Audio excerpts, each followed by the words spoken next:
Hi friends, നാമവിശകലനത്തിലേക്ക് ഒരിക്കൽ കൂടി നിങ്ങൾക്ക് ഏവർക്കും സ്വാഗതം. എൻ്റെ പേര് MG സുദർശൻ. ഇന്ന് നമ്മൾ വിശകലനം ചെയ്യാൻ പോകുന്നത് രണ്ട് പേരുകളാണ്. മലയാള സിനിമയിൽ 83-ലും 84-ലും പ്രവേശിച്ച രണ്ട് മലയാള നടിമാരുടെ പേരാണ്. ഒന്ന് രേവതി. അവരുടെ യഥാർത്ഥ പേര് ആശാ കേളുണ്ണി എന്നാണ്, KELUNNI. പക്ഷേ അവർ സിനിമയിൽ വന്നപ്പോഴേക്കും രേവതി എന്ന പേര് സ്വീകരിച്ചു. രണ്ടാമത്തേത് 1984 ഏപ്രിൽ 18 എന്ന് പറയുന്ന സിനിമയിലൂടെ ഇൻട്രൊഡ്യൂസ് ചെയ്യപ്പെട്ട ശോഭന. ഇത് രണ്ടുമാണ് ഇന്ന് നമ്മൾ നോക്കാൻ പോകുന്നത്. അതിനു മുൻപായി ചില കാര്യങ്ങളൊന്ന് പറഞ്ഞോട്ടെ. നമ്മുടെ പേരുകളിൽ അടങ്ങിയിരിക്കുന്ന രഹസ്യം, നിഗൂഢ രഹസ്യങ്ങൾ കൃത്യമായി തന്നെ നമ്മുടെ ജീവിതത്തിൽ പ്രതിഫലിക്കുന്നു. ഒരു തരത്തിൽ പറഞ്ഞാൽ നമ്മൾ ആ പേരിൻ്റെ സംഖ്യകളിലൂടെയാണ് നമ്മൾ യാത്ര ചെയ്യുന്നത് എന്ന് തീർത്തും പറയാൻ സാധിക്കും. കവടി നിരത്തിയാലോ ഗ്രഹനില പരിശോധിച്ചാലോ ജ്യോതിഷത്തിലൂടെയോ പാമിസ്ട്രിയിലൂടെയോ ഒന്നും തന്നെ കണ്ടെത്താൻ സാധിക്കാത്ത നിഗൂഢമായ രഹസ്യങ്ങൾ, മന്ത്രതന്ത്രാദികളാൽ പരിഹാരക്രിയകൾ ചെയ്താൽ പോലും അത് ഫലം ചെയ്യാത്ത അത്രയ്ക്ക് ശക്തിയുള്ളതാണ് നമ്മുടെ പേരുകളുടെ ഇൻഫ്ലുവൻസ് നമ്മുടെ ജീവിതത്തിലുള്ളത്. അതുകൊണ്ട് തന്നെ പേരുകൾ മാറ്റാത്തിടത്തോളം, നല്ല പേരുകളാണെങ്കിൽ അത് നന്മകളെ ചെയ്യത്തുള്ളൂ. ഒരു സമയം കഴിഞ്ഞാൽ എത്ര ദാരിദ്ര്യം നിറഞ്ഞ ജീവിതത്തിൽ നിന്ന് വേണമെങ്കിലും കരകയറി ഏറ്റവും ഉയരത്തിലെത്താൻ അവന് സാധിക്കും നല്ല പേരാണെങ്കിൽ. അതുപോലെ തന്നെ ദോഷമുള്ള പേരാണെങ്കിൽ ഇതുപോലെ ഒറ്റപ്പെട്ട അവസ്ഥകളും ജീവിതത്തിലെ ആപത്തുകൾ വന്നതിന് ശേഷം ഉണ്ടാകുന്ന അംഗഭംഗങ്ങളും ശേഷകാലം ദുഃഖാർദ്രമായ ജീവിതവും മറ്റുമായിട്ട് അങ്ങനെ കഴിയും. അപ്പം ഇതിനെല്ലാം കാരണം പേരുകളാണ് എന്ന് അടിവരയിട്ട് പറയുന്നതിന് വേണ്ടിയിട്ടാണ് ഈ വീഡിയോകൾ ചെയ്യുന്നത്. നിങ്ങൾ നിങ്ങളുടെ പേരുകളെ വളരെ സീരിയസ് ആയിട്ട് എടുക്കുക. അതിൻ്റെ അർത്ഥവ്യാപ്തിയിലേക്ക് ഇറങ്ങിച്ചെന്ന് ഇന്ന സംവിധാനങ്ങൾ ഇന്ന രീതിയിൽ ഉണ്ടായിട്ടുണ്ട്, അതിൻ്റെ സംഖ്യകളുടെ വ്യാഖ്യാനങ്ങൾ ഇത്തരത്തിലൊക്കെ നമ്മുടെ ജീവിതത്തിൽ സംഭവിച്ചിട്ടുണ്ട് എന്ന് ഒന്ന് ഓർത്തെടുക്കുക. അതുകൊണ്ടുള്ള ഗുണം നിങ്ങൾക്ക് ഭാവിയിൽ അത് സംഭവിക്കാതിരിക്കാൻ, ആ പേരിൻ്റെ വ്യാഖ്യാനത്തിലൂടെ ഉള്ള സംഗതികൾ ഉണ്ടാകാതിരിക്കാനുള്ള മുൻകരുതലുകൾ എടുക്കാൻ സാധിക്കും. നാം പലപ്പോഴും മറന്നു പോകും പലതും. പണ്ടൊന്ന് ചതിക്കപ്പെട്ടതാണ്, ഓർത്തെടുക്കുമ്പോഴാണ് അറിയാം, ശരി 5 കൊല്ലം മുമ്പ് എനിക്ക് കുറച്ച് പൈസ നഷ്ടപ്പെട്ടു, അല്ലെങ്കിൽ നമ്മുടെ മാനഹാനി ഉണ്ടായി, അതിങ്ങനൊരു ചതിയിലൂടെ ആയിരുന്നു എന്നൊക്കെ ഉള്ളത്. അപ്പോൾ അത് വീണ്ടും റിക്കർ ചെയ്യാനുള്ള, വീണ്ടും അത് സംഭവിക്കാനുള്ള സാധ്യത ആ പേരുള്ളിടത്തോളം നമ്മളിലുണ്ടാകുമെന്ന് തിരിച്ചറിഞ്ഞാൽ നമുക്ക് തീർച്ചയായിട്ടും പിന്നീടുള്ള സമയം വളരെ അവയർനെസ്സോടുകൂടി പ്രിക്കോഷൻ എടുത്ത് മുന്നോട്ട് പോകാൻ സാധിക്കും. ഇതാണ് പേരിൻ്റെ ഒരു ഗുണം. നമ്മുടെ കുഞ്ഞുങ്ങൾക്കും അടുത്ത തലമുറയ്ക്കും ഈ പേര് വളരെ പ്രാധാന്യത്തോടുകൂടി ഇടേണ്ടതാണ് എന്നുകൂടി ഇതോടൊപ്പം പറയുന്നു. ഇനിയിപ്പം ഞാൻ നോക്കാൻ പോകുന്ന ഈ രണ്ട് നടിമാരുടെ പേരുകൾ, ഇവരുടെ രണ്ടുപേരുടെയും ജീവിതത്തിൽ ഐസൊലേഷനുണ്ട്. രേവതിയും ശോഭനയും. അപ്പോൾ ഈ ഐസൊലേഷൻ എന്തുകൊണ്ട് വന്നു? അവർക്ക് ഇനിയൊരു ദാമ്പത്യ ജീവിതത്തിൻ്റെ ആവശ്യമില്ല എന്ന് കണ്ട് രേവതിയാണെങ്കിൽ ഒരു കുഞ്ഞിനെ സ്വന്തമായിട്ട് ആർട്ടിഫിഷ്യലായിട്ട് ടെസ്റ്റ് ട്യൂബ് വഴി ഉണ്ടാക്കി ആ കുഞ്ഞിനെ വളർത്തുന്നു. ശോഭന ഒരു കുഞ്ഞിനെ ദത്തെടുത്തിരിക്കുന്നു. ഇതാണ് അവരുടെ ജീവിത സംഭവം. സിമിലാരിറ്റി ഉണ്ട്. അതുപോലെ തന്നെ അവർക്ക് രണ്ടുപേർക്കും വിവാഹ ജീവിതത്തിൻ്റെ ആവശ്യമില്ല എന്നും അവർ പറയുന്നു. അപ്പോൾ ഇതിൻ്റെ രണ്ടിൻ്റെ സാമ്യം നമുക്ക് നോക്കാം. സംഖ്യകൾ എങ്ങനെ ഒത്തുവരുന്നു, അല്ലെങ്കിൽ ഇത് വിഭിന്നങ്ങളായ സംഖ്യകളാണോ അതോ ഒരേ സംഖ്യകളാണോ വരുന്നതെന്നൊക്കെ നമുക്കൊന്ന് പരിശോധിക്കാവുന്നതാണ്. രേവതി ആദ്യം നോക്കാം. 7 അക്ഷരം 24 വരുന്നു. ഓരോ സംഖ്യയുടെയും വാല്യൂ താഴെ എടുത്ത് എഴുതുമ്പോൾ, ഓരോ ലെറ്റേഴ്സിൻ്റെയും വാല്യൂ എടുത്ത് എഴുതുമ്പോൾ അത് 24 കിട്ടുന്നത്. ഇനിയും ഇപ്പുറത്ത് വന്നാൽ ശോഭന, SHOBANA എന്നാണ് അവർ സാറിന് എഴുതാറുള്ളത്. H അപ്പുറത്തോട്ട് മാറി എന്നുള്ളതേ ഉള്ളൂ. നമ്മളിവിടെ BH ആയിട്ട് എഴുതുമ്പോൾ അവർ SH ആണ് ഇട്ടിരിക്കുന്നത്, OBANA എന്നാണ്. അപ്പോൾ 7 അക്ഷരത്തിൻ്റെ വാല്യൂ നോക്കിയപ്പോൾ അതും 24 തന്നെ വന്നു. 3 5 8 7 15 2 17 18 5 21 24. അപ്പോൾ ഇവിടെയും 24ഉം 7 തന്നെ വന്നു എന്നുള്ളതാണ്. അപ്പം 24 എപ്പോഴും ശുക്രൻ്റെ നമ്പറിനെ കാണിക്കുന്നത് 2, 4, 6. തീർച്ചയായിട്ടും അതിൻ്റെ സപ്പോർട്ട് എന്തൊക്കെയാണെന്നുള്ളത് 24 വായിക്കുന്നത് വഴി മനസ്സിലാവും. അപ്പോൾ ഇതിൻ്റെ രണ്ടിൻ്റെയും കൂടെ തുകകൾ നമ്മൾ കൂട്ടുകയല്ല, പരസ്പരം കൂട്ടുകയല്ല ചെയ്യുന്നത്. അവയ്ക്ക് രണ്ടിനുമുള്ള സിമിലാരിറ്റിയാണ് ഇവിടെ കാണിക്കുന്നത്. രണ്ടുപേർക്കും 7 അക്ഷരം, 7 അക്ഷരത്തിൽ 24 വരുന്നു. 24നെ വീണ്ടും ചെറുതാക്കുമ്പോൾ 6 വരുന്നു. അപ്പം മുകളിലുള്ള മെൻ്റൽ നമ്പരും ആദ്യത്തെ കമ്പൗണ്ട് നമ്പർ 24 കൂടെ കൂട്ടി 31 കിട്ടി. രണ്ടാമത് 7ഉം 6ഉം കൂട്ടി 13 കിട്ടി. അതായത് 24നെ വീണ്ടും ചെറുതാക്കുമ്പോഴും അത് വീണ്ടും മെൻ്റൽ നമ്പറുമായിട്ട് കൂട്ടുക. അപ്പോൾ മെൻ്റൽ നമ്പർ 7 അക്ഷരത്തെയാണ് മാനസികം എന്ന് പറയുന്നത്. 7 6ഉം 13 കിട്ടി. ഇനിയും 13നെ വീണ്ടും ചെറുതാക്കുമ്പോൾ 4ആണ് അതിൻ്റെ റൂട്ട് നമ്പർ. ഡെസ്റ്റിനി നമ്പർ എന്നാണ് പറയുക. അതായത് മെൻ്റൽ നമ്പർ മുകളിൽ 7 7, കാർമിക് നമ്പർ 24 6, ഡെസ്റ്റിനി നമ്പർ 31 13 4. മനസ്സിലായില്ലേ? അപ്പോൾ ഈ റൂട്ട് നമ്പർ 4 വന്നപ്പോൾ അത് യുറാനസിനെ കാണിക്കുന്നു. യുറാനസ് എപ്പോഴും സമ്പ്രദായങ്ങൾക്കും രീതികൾക്കും ഒക്കെ എതിരായിട്ട് നിൽക്കും. മനസ്സിലായില്ലേ? അത് യുറാനസ് എപ്പോഴും എല്ലാം വലത്തോട്ട് തിരിയുമ്പോൾ ഇത് ഇടത്തോട്ട് തിരിയുന്ന ഈ പ്ലാനറ്റ്. അപ്പോൾ എന്തിനും എതിര് നിൽക്കുക, എപ്പോഴും വിമർശന ബുദ്ധിയോടുകൂടി കാണുക. എന്തിനേയും സാധാരണ വരുന്ന കൺവെൻഷണൽ മെത്തേഡുകളെല്ലാം മാറ്റിവെച്ചിട്ട് അവരുടേതായിട്ടുള്ള നിയമങ്ങളും നീതികളും അവരുടെ ജീവിതത്തിൽ നടപ്പിൽ വരുത്താൻ നോക്കുക. അവരെവിടെയെങ്കിലും എംപ്ലോയിയോ അല്ലെങ്കിൽ ഓഫീസറോ ഒക്കെ ആയിക്കഴിഞ്ഞാൽ, ഡയറക്ടറൊക്കെ ആയിക്കഴിഞ്ഞാൽ ഒരുപക്ഷെ അവർ നിലവിലുള്ള ചട്ടങ്ങളും സമ്പ്രദായങ്ങളും എല്ലാം മാറ്റും ആ കമ്പനികളിലെ. എന്നിട്ട് ഇവരുടേതായിട്ടുള്ള ഒരു രീതി കൊണ്ടുവരും. മനസ്സിലായില്ലേ? അത്തരത്തിലൊക്കെ ഉള്ള ഒരുപാട് ഈവൻഫുള്ളായിട്ടുള്ള, അത് പലപ്പോഴും ശത്രുദോഷത്തിന് ഇടയാക്കും ശത്രുക്കൾ. അതുപോലെ തന്നെ 7ഉം 24 31 എന്ന് പറയുന്നത് ഞാൻ ഇന്നലെ വായിച്ചതാണ്. നമ്മൾ ഇന്നലെ ഒറ്റപ്പെട്ട അവസ്ഥ, ഒറ്റയ്ക്കുള്ള ജീവിതം, എപ്പോഴും ഒരു മനസ്സിന് ഒരു വിഷമം, സങ്കടം, വേറെ ആരും എനിക്ക് ആവശ്യമില്ല, ആരുടെ സഹായം എനിക്ക് വേണ്ട എന്നൊക്കെ ഉള്ളൊരു സങ്കടവും നിറഞ്ഞ നിർബന്ധം. അതുപോലെ 7 6 13 എന്ന് പറയുന്നതും പെട്ടെന്നുണ്ടാകുന്ന ഫീലിങ്സിനെ കാണിക്കുന്നു. പെട്ടെന്ന് സങ്കടം വരിക, ദേഷ്യം വരിക, ഇമോഷണൽ ട്രോമാസ് ഉണ്ടാകുക, ഡിപ്രഷൻ ഉണ്ടാകുക. അപ്പോൾ 7 6 13 വരുന്നു. പിന്നീട് 4 വരുന്നു. എല്ലാവരും വിവാഹം കഴിച്ച് കുട്ടികളൊക്കെ ആവുന്നു. അങ്ങനെ അവരുടെ ജീവിതത്തിലേക്ക് പോകുമ്പോൾ ഇവർ അത് വേണ്ട എന്ന് പറഞ്ഞ് രേവതിയുടെ ആദ്യത്തെ ബന്ധവുമായിട്ട് നമുക്കൊന്ന് നോക്കാം. എന്നിരുന്നാൽ തന്നെ ഇവിടെ രണ്ടുപേരുടെയും ഒരേ സിമിലാരിറ്റി വന്നിരിക്കുന്നു. രണ്ടുപേരും പിന്നീട് കുഞ്ഞുങ്ങൾ ഉണ്ടാകാനായിട്ട് ഒരു കുട്ടിയെ ദത്തെടുക്കുന്നു, ശോഭന. മറ്റേത് സ്വയം ആർട്ടിഫിഷ്യൽ ഇൻസെമിനേഷൻ വഴി ഒരു കുഞ്ഞ് അവർക്കും ഉണ്ടാകുന്നു, രേവതിക്ക്. അപ്പം അതെല്ലാം നാട്ടുനടപ്പിന് വിരുദ്ധമായിട്ട്, സമ്പ്രദായങ്ങൾക്ക് അതീതമായിട്ട്, എതിരായിട്ടുമൊക്കെ ഉള്ള ഒരു രീതിയാണ് ഇവർ അഡോപ്റ്റ് ചെയ്യാറുള്ളത്. ഇവർ സമൂഹത്തിൽ നിലയും വിലയും ഉണ്ടാകുന്നതോടൊപ്പം തന്നെ ഇവർക്ക് അവരുടേതായിട്ടുള്ള ഒരു ജീവിതമായിരിക്കും. അതെപ്പോഴും ഏകാന്തത നിറഞ്ഞതായിരിക്കും, ഒറ്റയ്ക്കുള്ളതായിരിക്കും. കണ്ടിട്ടില്ലേ? ജീവിതകാലം മൊത്തം ഒറ്റയ്ക്ക് കട്ടിലിൽ കിടന്നുറങ്ങേണ്ടി വരുന്ന ഒരവസ്ഥ. അതാണ് അവരുടെ ചോയ്സ്. മനസ്സിലായില്ലേ?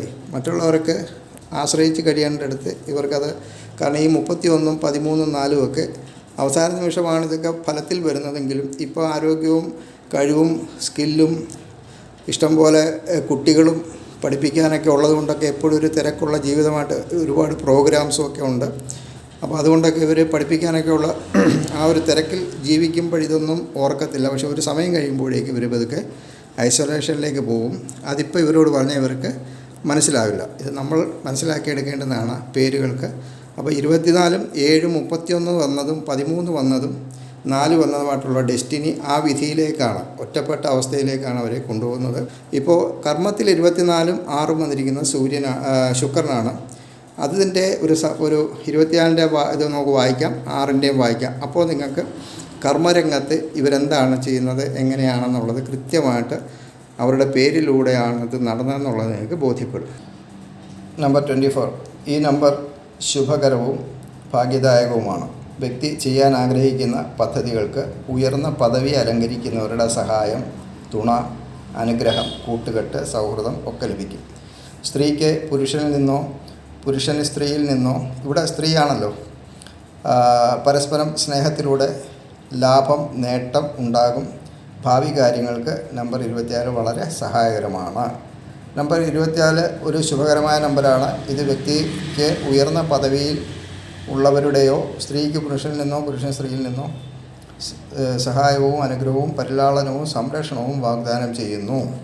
അപ്പോൾ 24-ൻ്റെ ഒരു സഹായം പുരുഷന്മാരിൽ നിന്നുണ്ടായി. ആദ്യത്തെ കാറ്റത്തെ കിളിക്കൂടെന്നുള്ള സിനിമയിൽ ആദ്യം എൻട്രി ചെയ്യുന്നത് വളരെ സീനിയർ മോസ്റ്റായിട്ടും വളരെ ലിജൻഡറി ആയിട്ടുമുള്ള നമ്മുടെ ഭരതൻ സംവിധാനം ചെയ്ത കാറ്റത്തെ കിളിക്കൂട് എന്ന സിനിമയാണ്. അത് രേവതിക്ക് വലിയൊരു ബ്രേക്കാണ് കൊടുത്തത്.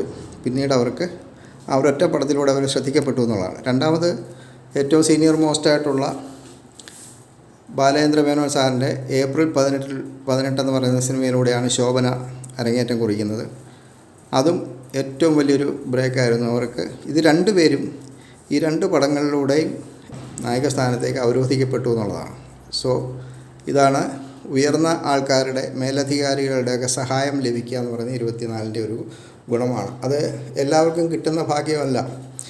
ഒരുപാട് സ്ട്രൈവ് ആൻഡ് സ്ട്രഗിൾ എടുത്തിട്ടൊക്കെ ആയിരിക്കും ശ്രദ്ധിക്കപ്പെടുന്ന 1-2 വേഷങ്ങൾ കണ്ടിട്ട് മറ്റുള്ളവർ വിളിച്ച് പിന്നീട് സിനിമയിലൊക്കെ സജീവമാകുന്ന ഒരുപാട് പേരുണ്ട്. പക്ഷേ ഇവർക്ക് ആദ്യത്തെ സിനിമ തന്നെ ഏറ്റവും സീനിയേഴ്സായിട്ടുള്ള ആൾക്കാരുടെ സഹായത്താൽ, അന്ന് എല്ലാ പടങ്ങളും ജൂബിലി ഹിറ്റായിട്ട് ഓടുന്നതായിരുന്നു ബാലേന്ദ്ര മേനോൻ സാറിൻ്റെ പടങ്ങളെല്ലാം. അതുകൊണ്ട് തന്നെ അദ്ദേഹം വളരെ അധികാരത്തോടു കൂടി ആ ഫിലിം രംഗത്ത് നിറഞ്ഞു നിൽക്കുന്ന സമയത്താണ് അദ്ദേഹത്തിൻ്റെ സിനിമയിലേക്ക് ഒരുപാട് നടിമാരെ ഇൻട്രൊഡ്യൂസ് ചെയ്ത കൂട്ടത്തിൽ ഈ സിനിമയിൽ ശോഭനയും ഇൻട്രൊഡ്യൂസ് ചെയ്തു. അതോടുകൂടി അവർക്ക് പിന്നെ തിരിഞ്ഞു നോക്കേണ്ടി വന്നിട്ടില്ല. ഒരുപാട് പടങ്ങളിൽ അവർ അഭിനയിച്ചു. രേവതിയാണെങ്കിലും നല്ല കഥാപാത്രങ്ങളെ അവതരിപ്പിച്ചിട്ടുണ്ട്. വലിയ വലിയ ഡയറക്ടേഴ്സിൻ്റെ കൂടെ അഭിനയിച്ച് ശ്രദ്ധിക്കപ്പെടുന്ന കഥാപാത്രങ്ങളെ അവതരിപ്പിച്ചിട്ടുണ്ട്. അപ്പം 24 എന്ന് പറയുന്നത് ഇവർക്ക് 2 പേർക്കും കിട്ടിയൊരു മഹാഭാഗ്യമാണ്. ഇനിയുള്ളത് 6 ആണ്. 6ൻ്റെ ഗുണഗണങ്ങൾ എന്തൊക്കെയാണെന്ന് നമുക്ക് നോക്കാം. അത് റൂട്ട് നമ്പറാണ്. അതായത് മാറ്റാൻ സാധിക്കാത്ത നമ്പറിനെയാണ് റൂട്ട് നമ്പർ എന്ന് പറയുന്നത്. നമ്മുടെ ഉള്ളിൽ നിന്ന് പതിഞ്ഞു കിടക്കുന്ന റൂട്ടഡായിട്ടുള്ള നമ്പറാണ് റൂട്ട് നമ്പർ. സിംഗിൾ നമ്പർ എന്ന് പറയുമ്പോൾ അത് കോൺസെൻട്രേറ്റഡ് നമ്പർ എന്ന് പറയും. മറ്റേത് 2ഉം 4ഉമായിട്ട് ചേർന്ന് 24 ആണെങ്കിൽ ഇത് 6 എന്ന് പറയുന്നത് റൂട്ടായിട്ടുള്ളതാണ്. അപ്പോൾ ശുക്രനാണത് 6ൻ്റെ കാരകൻ.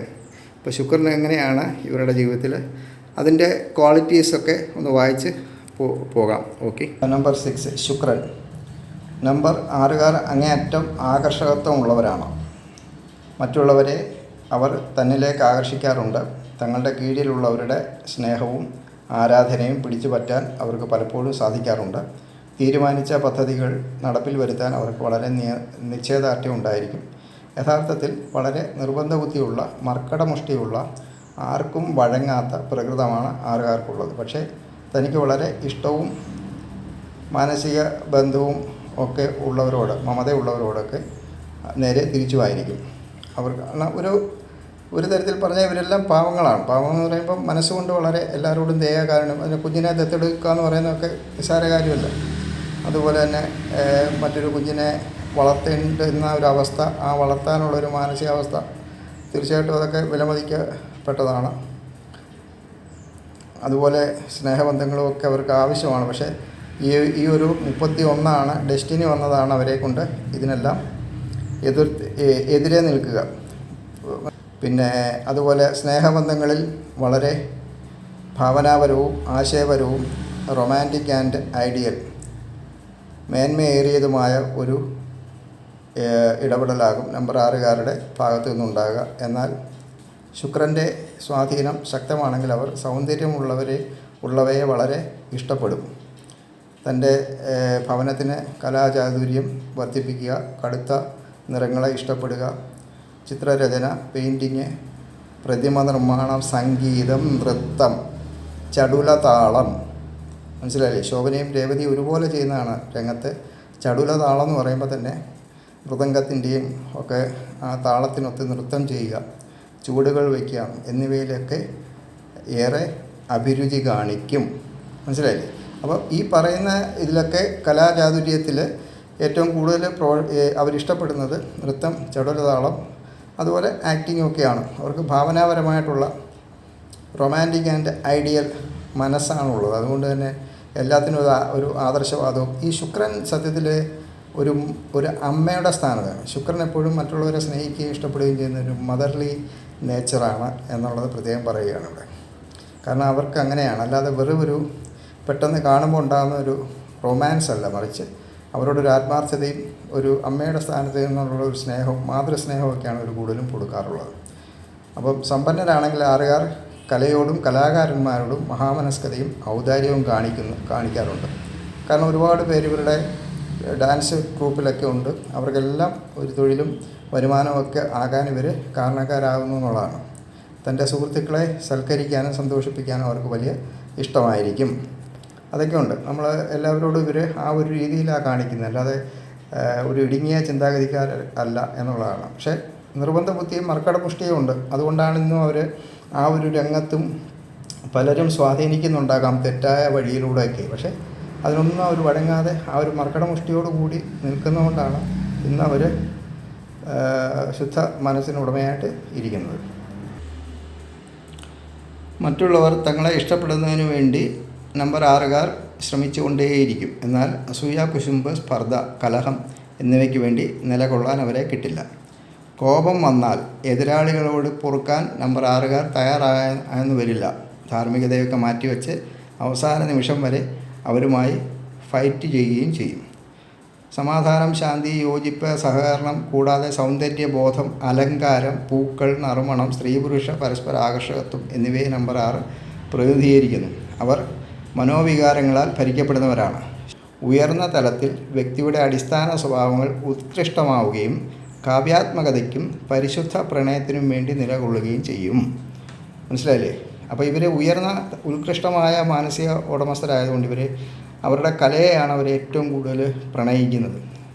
അതുകൊണ്ടാണ് ശോഭനയൊക്കെ എപ്പോഴും ഭരതനാട്യത്തിൽ കൂടുതൽ കണ്ടെത്തുകയാണ്, കൂടുതൽ അവർ പഠിച്ചുകൊണ്ടിരിക്കുകയാണ്. അപ്പോൾ അതിനോടുള്ള ഒരു സ്നേഹം അത് സ്ഥിരമായി നിർവഹിക്കുകയും എല്ലാ പരിപാടികളിലുമൊക്കെ അത് അവതരിപ്പിക്കുകയൊക്കെ ചെയ്യുമ്പോൾ അതിനു വേണ്ടിയിട്ട് ജീവിതം ഒഴിഞ്ഞു വെക്കുന്ന പോലെയാണ് നമുക്ക് തോന്നാറുള്ളത്.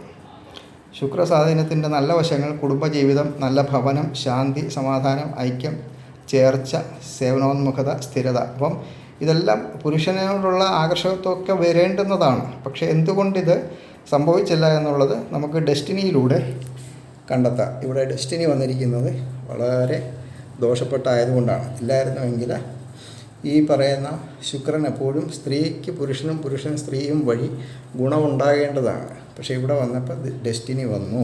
അത് നമുക്ക് നോക്കുമ്പോൾ ഇതിനെക്കുറിച്ച് കൂടുതലായിട്ട് മനസ്സിലാക്കാം. കാരണം അവരുടെ വിധി അതാണ്, അവരെന്തിലേക്കാണ് പോകുന്നതെന്നുള്ളതാണ് ഡെസ്റ്റിനി കാണിക്കുന്നത്. തന്നെയുമല്ല അവർ ഈ പറയുന്ന ലോകരാൽ അറിയപ്പെടുന്നതാണ്. ഒരു ശോഭന നാട്ടിൻപുറത്തുകാരിയോ രേവതി എന്ന് പറയുന്ന നാട്ടിൻപുറത്തുള്ള ഒരു കുട്ടിക്ക് ഒരു പക്ഷേ 500 പേര് കൂടിപ്പോയാൽ അറിയാം, അവരുടെ ജോലി സ്ഥലത്തും അവരുടെ വീടും ബന്ധുക്കാരും എല്ലാം കൂടെ ആയിട്ട്. പക്ഷേ അതുകൊണ്ട് അവർക്ക് ആ ഒരു വലിയ വ്യത്യാസം തോന്നില്ല.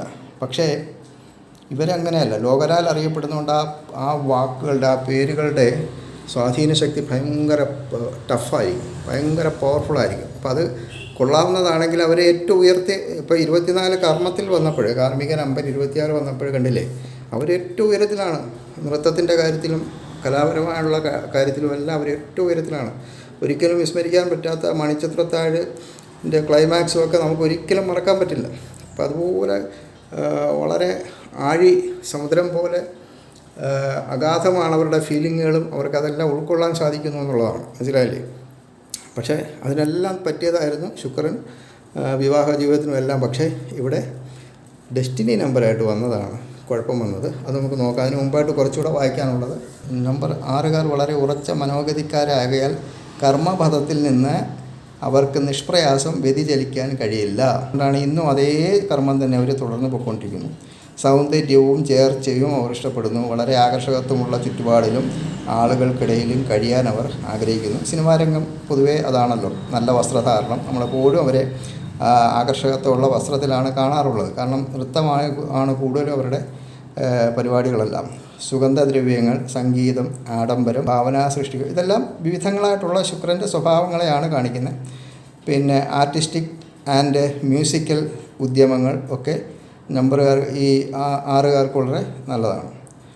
മറ്റുള്ളവരെ ആകർഷിക്കുന്ന എന്തു തൊഴിലും അവർക്ക് വളരെ ഇഷ്ടമാണ്. അപ്പോൾ അതെല്ലാം വൈവിധ്യമാർന്ന പല മേഖലകളെക്കുറിച്ച് പറയുകയാണ്. ശുക്രൻ്റെ അടിസ്ഥാന മേഖലകളാണ് അവയൊക്കെ. ഇവർ മനക്കരുത്തുള്ളവരും തൻ്റെ മാർഗത്തിൽ നിന്ന് ഒട്ടും തന്നെ വ്യതിചലിക്കാത്തവരും ആയിരിക്കും.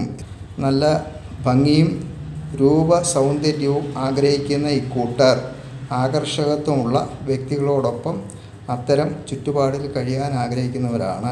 അപ്പം നമ്പർ 6 കുറിച്ച് നമുക്ക് ഒരുപാട് കാര്യങ്ങൾ മനസ്സിലായി. ഇതുകൊണ്ടാണ് ഇവരുടെ കർമ്മരംഗത്ത് ഇവരെപ്പോഴും ഷൈൻ ചെയ്ത് നിലനിൽക്കുന്നത്. പക്ഷേ at the same time 7 + 24 became 31 and 13. ഇത് രണ്ടെണ്ണമാണ് അവരുടെ ജീവിതത്തിൽ അവരെ ഒറ്റപ്പെടുത്തിയത്. ഡെസ്റ്റിനിയിലേക്കുള്ള യാത്ര എപ്പോഴും ആ ഡെസ്റ്റിനിയുടെ സ്വഭാവത്തെ കാണിക്കാൻ വേണ്ടി അങ്ങോട്ടേക്ക് അവരെ കൊണ്ട് തീരുമാനങ്ങൾ എടുപ്പിച്ച് അവരെ പതുക്കെ അങ്ങോട്ടേക്ക് കൊണ്ടുപോകും. അതവരറിയാതെ ചെയ്യുന്നതാണ്. അവർ വിചാരിക്കും എല്ലാം അവരുടെ ചിന്തയിലൂടെ വരുന്നതാണ്, അവർ ആ തീരുമാനങ്ങളൊക്കെ അവരാണ് എടുത്തല്ല, ഈ നമ്പറുകളാണ് നമ്മളെ ഡ്രൈവ് ചെയ്യുന്നതെന്ന് തീർച്ചയായിട്ടും ഇതിനെ മനസ്സിലാക്കുക. സഗൗരവം അതിനെക്കുറിച്ച് ചിന്തിക്കുക. ഇനി 31, 13, 4 ആണ് ഡെസ്റ്റിനിയായിട്ട് വന്നിരിക്കുന്നത്. രണ്ടുപേരും ഒരേ സ്വഭാവത്തിലുള്ളവരായതുകൊണ്ടാണ് രണ്ടുപേർക്കും, ഒരാൾ വിവാഹം കഴിച്ചു, വീട്ടുകാരുടെയൊക്കെ നിർബന്ധമൊക്കെ ഉണ്ടാകുമല്ലോ, ഒരു സമയമാകുമ്പോൾ വിവാഹം കഴിയും. പക്ഷേ പിന്നീട് അത് ഡിവോഴ്സായി. പിന്നീടാണ് അതിൽ ആദ്യത്തേൽ കുഞ്ഞുങ്ങളൊന്നും ഇല്ലായിരുന്നു. പിന്നീടാണ് രേവതി ഒരു കുട്ടിയെ ദത്തെടുക്കാനൊക്കെ ശ്രമിച്ചപ്പോൾ അതിൻ്റെ നൂലാമാലകളും ഇഷ്ടപ്പെട്ട രീതിയിലൊന്നും കിട്ടാഞ്ഞത് കൊണ്ടാണ് ഇങ്ങനെ ഒരു അഡ്വൈസ് കേട്ടിട്ടായാകാം സ്വന്തമായി തന്നെ ഒരു കുഞ്ഞിനെ ജന്മം കൊടുക്കുക. അതിന് ആർട്ടിഫിഷ്യൽ ഇൻസെമിനേഷൻ വഴി അത് ചെയ്തു. ഇന്നൊരു പെൺകുട്ടി അവൾക്ക് രേവതിക്കുമുണ്ട്. ഇന്ന് ഒരു പെൺകുട്ടിയെ ദത്തെടുത്ത വഴി ശോഭനയ്ക്കും ഒരു മകളുണ്ട്. മനസ്സിലായില്ലേ? അപ്പോൾ രണ്ടുപേരുടെയും നമ്പറുകൾ ഒരുപോലെ വന്നപ്പോൾ കണ്ടില്ലേ, ഇവർ രണ്ടുപേരും കലാപരമായിട്ടുള്ള കഴിവിൽ ഒരുപാട് ജനങ്ങളാൽ അറിയപ്പെട്ടപ്പോഴാണ് ഇവർക്ക് ആ ഒരു പേരിൻ്റെ ശക്തി വളരെ സ്ട്രോങ് ആയിട്ട് അവരിലേക്ക് ഇൻഫ്ലുവൻസ് ചെലുത്തുകയും. ഇനി 31, 13, 4 നമുക്കൊന്ന് നോക്കാം. ഇതിൻ്റെ കൃത്യത ഉണ്ടെങ്കിൽ നിങ്ങൾ ചെയ്യേണ്ട ഒരൊറ്റ ഫേവറാണ്, ദയവേത് ഇത് ഒരുപാട് പേരിലേക്ക് എത്തിക്കുക. ഈ വീഡിയോ ഇത് കാണുന്നത് ക്വാളിറ്റി കുറഞ്ഞതാണെന്ന് കരുതി ഓടിച്ചു പോകാതെ അവരോട് എല്ലാ വീഡിയോസും ഒന്ന് കാണാൻ പറയും. അപ്പോൾ അവർക്ക് ഏറെക്കുറെ അതിൻ്റെ ഒരു സീരിയസ്നെസ് മനസ്സിലായി. ഇതറിയാവുന്നവരൊന്നും ഇത് ഫുള്ള് കേൾക്കാതെ പോകത്തില്ല എന്നുള്ളത് ഞാൻ ഉറപ്പിച്ച് പറയുന്നു. കാരണം ഇതിൻ്റെ എല്ലാം കൃത്യതയാണ്. ഒരു കവടിയും നിരത്താതെ എന്നോട് പലരും ചോദിക്കുന്നതാണ്, സാർ ഇത് എങ്ങനെ പറഞ്ഞു, പേര് കേട്ടപ്പോൾ തന്നെ ജാതകം നോക്കിയില്ല, ഡേറ്റ് ഓഫ് ബർത്ത് നോക്കിയില്ല, ടൈം നോക്കിയില്ല, കവടി നിരത്തിയില്ല, ഇതെല്ലാം ഇങ്ങനെ കൃത്യമായിട്ട് ഞങ്ങളുടെ ജീവിതം പറയുന്നു എന്ന് പറയാറുണ്ട്. കൗൺസിലിങ്ങിനൊക്കെ ഒരുപാട് പേര് വരാറുണ്ട്. ഇപ്പോഴും അവർ സെപ്പറേഷൻ്റെയൊക്കെ തീരുമാനത്തിലായിരിക്കും വരുന്നത്. പക്ഷേ പിന്നീട് അവർ കൈ കോർത്ത് പിടിച്ചാണ് ഇറങ്ങിപ്പോകുന്നത്. കാരണം അവർക്ക് മനസ്സിലായി ഇത് അവരുടെ പ്രശ്നമല്ല, അവരുടെ പേരിൻ്റെ പ്രശ്നമാണെന്ന് അറിഞ്ഞിട്ട് അവർ അത് പൂർണ്ണ സമ്മതത്തോടുകൂടി സന്തോഷത്തോടുകൂടി പോകുന്ന ചരിത്രങ്ങൾ ഒരുപാടുണ്ടായിട്ടുണ്ട്. അപ്പോൾ അതുകൊണ്ട് ആണ് പറയുന്നത്. ഓക്കെ, 33 നമ്പർ 13ൻ്റെ ദോഷവശങ്ങൾ ഇവിടെയും ബാധകമാണ്. കഴിഞ്ഞ നമ്പറിനോട് 30 ഏറെ സാമ്യമുള്ളതാണ് ഈ നമ്പർ. 30 കുറച്ച് ഉദാസീനതയുള്ളതാണ് കാണിക്കുന്നത്. ഇപ്പോൾ ഭൗതിക നേട്ടങ്ങൾക്ക് ലൗകിക ജീവിതത്തിലൊക്കെ ഉള്ള ഒരുതരം ഉദാസീനതയും ഇവിടെ പ്രകടമാണ് 31 എന്നുള്ളതാണ് ഇവിടെ കാണിക്കുന്നത്.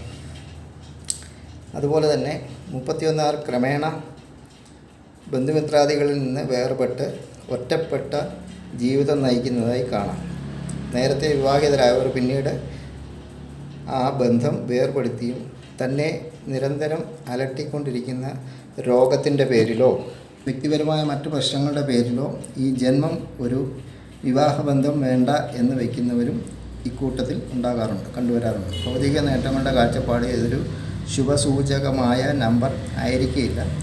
അപ്രതീക്ഷിതവും അജ്ഞാതവുമായ സാഹചര്യങ്ങൾ ഉണ്ടാകുന്ന ഭാഗ്യദോഷങ്ങൾ ഇക്കൂട്ടർക്കിടയിൽ സംഭവിക്കാറുണ്ട്. നമ്പർ 31 വിഷാദത്തിന് അടിമകളായി തീരാറുണ്ട്. വലിയ മനക്ഷോഭം ഉള്ളവരാണ്. ഇതൊരു ഒറ്റപ്പെടലിൻ്റെ എല്ലാം ഉള്ളിലൊതുക്കി മൗനിയായിരിക്കുന്നവൻ്റെ നമ്പറാണ്. നമ്പർ 31 വിഷാദം, ഡിപ്രഷൻ ഉണ്ടാകാൻ സാധ്യതയുണ്ട്. അതുപോലെ തന്നെ കുടുംബത്തെയൊക്കെ ഉപേക്ഷിച്ച് അജ്ഞാതമായ ഒരു ലോകത്ത് അവിടെ ഏകാഗിയായി കഴിഞ്ഞു കൂടുകയും ഒടുവിൽ ആരും അരികിലില്ലാത്ത സന്ദർഭത്തിൽ ജീവൻ വിടുകയൊക്കെ ചെയ്യുന്നവർ 31, 40, 49 എന്നീ സംയുക്ത സംഖ്യകൾ വരുന്നവരാണ്. കാലക്രമേണ ഭൗതിക നേട്ടങ്ങളോട് നമ്പർ 31 താല്പര്യം കുറയുന്നതിനാൽ അവർ ഭാവിയിൽ സാമ്പത്തികമായി താഴ്ന്ന നിലയിൽ ആയി തീരാറുണ്ട്. തീവ്ര ദുഃഖവും മനക്ഷോഭവും ഇവരിലുണ്ടാകാറുണ്ട്. അതുപോലെ തന്നെ നമ്പർ 31കാർക്കിടയിൽ തിരക്ക് പിടിച്ച കർമ്മരംഗത്ത് സജീവമായി ജീവിക്കുന്നവർ പോലും തൻ്റെ സ്വകാര്യ ജീവിതത്തിൽ ഒറ്റപ്പെട്ട ഒരു ജീവിതം നയിക്കുന്നത് കാണാം. കറക്റ്റല്ലേ? ഇതെല്ലാം ഇവരെക്കുറിച്ച് പറയുമ്പോൾ കൃത്യമാണ്. കാരണം അവർ എപ്പോഴും സ്റ്റേജ് പ്രോഗ്രാമും ജനങ്ങൾ മധ്യത്താണെങ്കിൽ പോലും വീട്ടിൽ ചെന്നാൽ കുട്ടികൾ ഒരുപാട് സ്റ്റുഡൻസൊക്കെ ഉണ്ട്. എല്ലാവരും പഠിപ്പിക്കുമ്പോൾ പോലും അവരുടെ ഏകാന്തതയിൽ എന്നും ഒരു ഏകാന്തമായ ജീവിതമാണ് അവർ നയിക്കുന്നത്. അവിടെ ഒറ്റപ്പെട്ട അവസ്ഥയിലാണ്. പലപ്പോഴും അവരതിനെക്കുറിച്ച് പശ്ചാത്തപിക്കുകയോ ദുഃഖിക്കുകയോ ചെയ്യുന്നുണ്ടാകാം. അതുപോലെ അന്ത്യനാളുകളൊക്കെ അവരെക്കുറിച്ച് പറയുന്ന ഇതാണ്. ഇതൊക്കെ ഇനി വരാൻ പോകുന്ന കാര്യങ്ങൾ പലപ്പോഴും ഇതിനെതിരെ ഇവരെപ്പോഴും ഒരു ജാഗ്രത പാലിക്കണം. ഒറ്റപ്പെട്ടു പോകരുത്. ഈ ഒരു എനർജി അവരെ കൊണ്ട് മറ്റാരും അടുത്തില്ലാത്ത ഒരു സന്ദർഭത്തിലേക്ക് അവരെ കൊണ്ട് തള്ളിവിടും. അപ്പോഴൊക്കെ ആയിരിക്കും ഒരുപക്ഷെ അവരുടെ ലൈഫ് എൻഡ് ഓഫ് ലൈഫ് വരുന്നത്. അപ്പം ആ സമയത്തേക്കൊക്കെ ഇവർ പലപ്പോഴും അതിന് വേണ്ടുന്ന പ്രിക്കോഷൻ എടുത്ത് കൂടെ ആളും പേരും ഒക്കെ ഉണ്ടാകുന്ന തരത്തിലേക്ക് മുന്നോട്ട് പോവുക. വീറും വാശിയും വിഷമവും ദേഷ്യവും ഒക്കെ ഇവരിലുള്ളത് ഒരിക്കലും ഇനി അങ്ങോട്ടുള്ള കാലത്തൊക്കെ കുറേയൊക്കെ കുറച്ച് വളരെ എല്ലാവരുമായിട്ട് സഹകരിക്കാൻ നോക്കുന്നതും ഇതിൻ്റെ ഒരു പ്രിക്കോഷനാണ്.